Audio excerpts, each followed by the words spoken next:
జూబ్లీహిల్స్ ఉప ఎన్నికపై కాంగ్రెస్ పార్టీ దృష్టి సారించింది. ఉప ఎన్నిక అభ్యర్థి ఎంపికపై పార్టీ కసరత్తు ముమ్మరం చేసింది.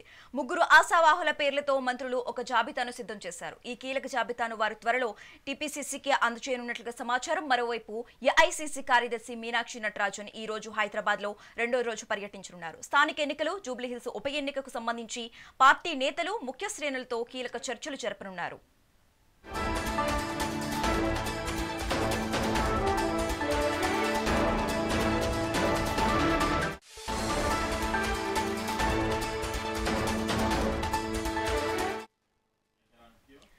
జూబ్లీహిల్స్ ఉప ఎన్నికపై కాంగ్రెస్ పార్టీ దృష్టి సారించింది. ఉప ఎన్నిక అభ్యర్థి ఎంపికపై పార్టీ కసరత్తు ముమ్మరం చేసింది. ముగ్గురు ఆశావాహుల పేర్లతో మంత్రులు ఒక జాబితాను సిద్ధం చేశారు. ఈ కీలక జాబితాను వారి త్వరలో టీపీసీసీకి అందజేయనున్నట్లుగా సమాచారం.